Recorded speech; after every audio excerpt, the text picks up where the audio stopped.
How to clear other cache on Facebook Lite. Hello guys, in today's video I'm gonna show you how to clear other cache on Facebook Lite. First thing, just go to Facebook Lite.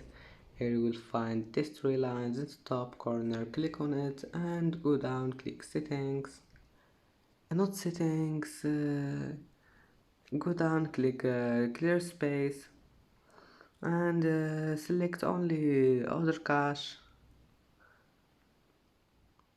And now all you need to do to clear it, just click this one here, clear. And as you see, other cache has been cleared. Now just go back. And that's it for today's video. If you like this video, please don't forget like and don't forget subscribe. And thank you for watching this video until the end, and see you in the next video.